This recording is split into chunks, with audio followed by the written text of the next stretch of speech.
Con kia cơ à? Xanh.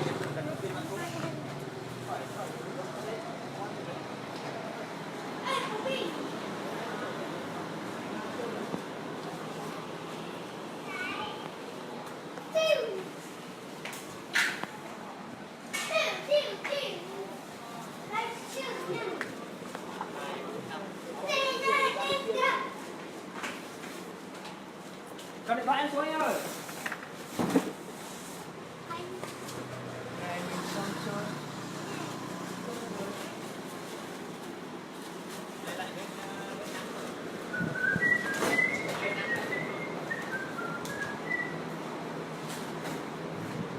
Em đặt về cho có lẽ là nếu mà đầu mùa chắc phải là 50 con, bởi vì nó có nhiều loại mẫu mã khác nhau.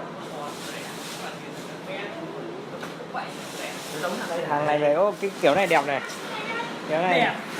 nhìn mặt đấy nó đẹp này. Không đẹp làm sao được. Là ngồi sau kinh nghiệm nhá. Ngồi sau á. Sau thì em chưa biết. Mùa sau nó đang còn làm thì tính tiếp.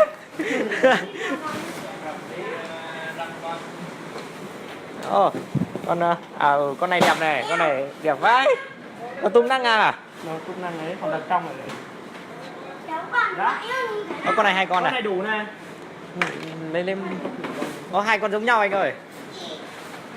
Có một con đây. Bán sạch hàng lại lấy hàng. Đây, con này. Đây lấy xe. Cái này rơi bịch ốc ra ngoài.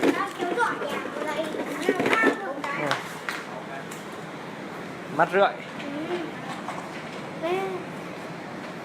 Bấm đi ra, bấm. Đi ra. Bảo hành vậy thì mang đây xong rồi tự đến đấy à? Đó. Hay sao đấy?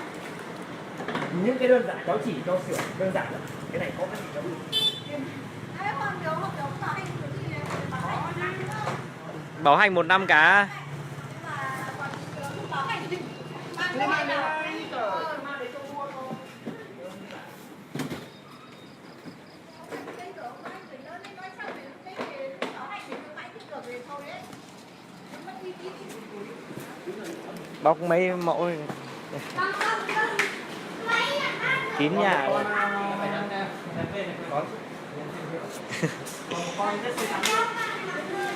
Túi gì ạ? Đâu? Đây.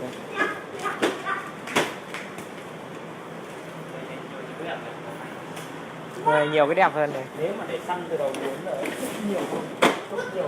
Cái mẫu này là mẫu đẹp. Cái này con này đẹp. Đấy, cái này là một mẫu nhưng mà hai màu. Ừ. Ăn cơ làm gì có. Ăn cơ mà làm gì có.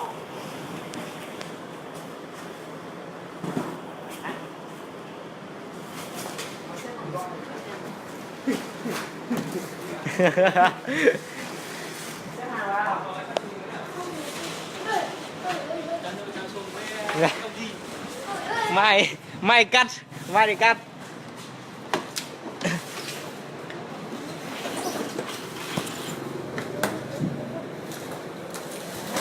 Này quạt gió quạt gió để ngoài à? Tản đằng trong, mình thắt lên xuống đằng trong. Tản gió ra ngoài.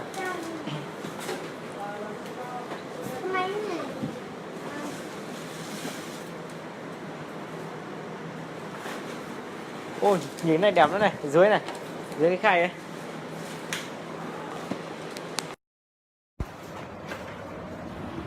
Mặt như một 60 lần nữa. Cái tem cái nữa.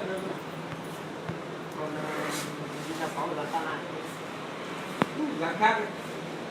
Bây giờ có ba mẫu dán ba loại nhỉ. Sao mà? Ô, cùng một cái vậy dán khác. Đừng dán cho giống nhau đi. Này. Sao mắc? Còn con đấy cho inverter. Daikin. Còn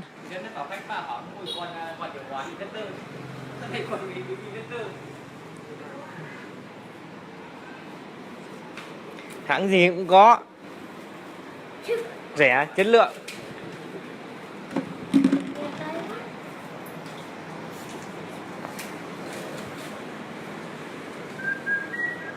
Nhiều quá. Lần sau bê cả container.